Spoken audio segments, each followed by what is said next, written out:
My brothers and my sisters that are listening, we all are in this world for a very short time. And Allah Azza wa Jal is our focus. And we need to make Allah Azza wa Jal our focus. The reason why we need to do that is because Allah Azza wa Jal is everything. And I know normally people hear this, that Allah is everything, Allah is, but no, let's pinpoint. What is it that means everything? Allah is the closest to me than anyone else, any other being. At this moment, I might feel closer to my mother. I might feel closest on this earth to my mother, to my father, to others that are really close to me. But that's because I have spent time with them. I've spent time with my mother. I've spent time with my brother or sister.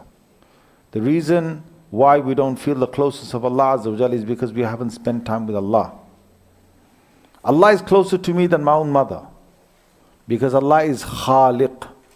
He is the creator. He created me. If my mother gave me birth, if my mother gave birth to me, and I spent 9 months in my mother's womb, and because of that my mother is close to me. Because of the fact that when I grew up, I remember, or I know for a fact that my mother not only breastfed me, or my mother gave me food, or my mother clothed me, or mother, cared for me. If that is something which makes me feel close to my mother, then what would happen to me if I really knew who my Allah was? What my Allah did for me? Because what my Allah did for me is that my Allah was the one who created me in the mother's womb. My Allah is the one that shaped and fashioned me. My Allah is the one that is Al-Musawwir. He's the one that fashioned my face.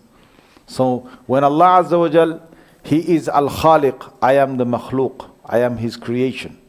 May Allah is the one that gave me an introduction in the Quran by saying, if you want to know who I am, then my name is Rabb. Alhamdulillahi Rabbil Alameen. I am Rabb.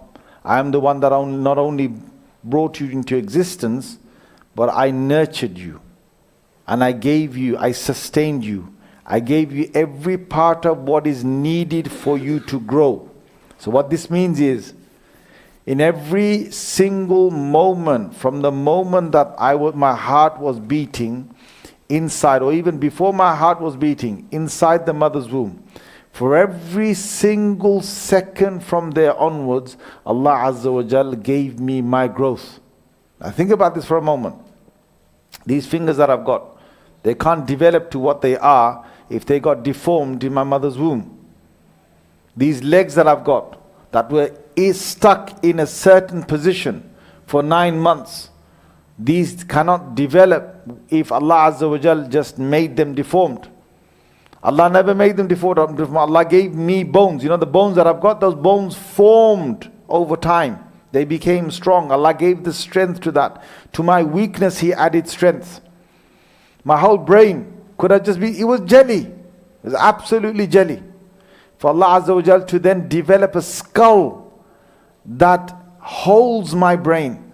For my brain to actually form and become something that connects up with a whole functionality where I actually think. And Allah says in the Holy Quran, the first thing He says, أَخْرَجَكُم مِّن بُطُونِ أُمَّهَاتِكُمْ.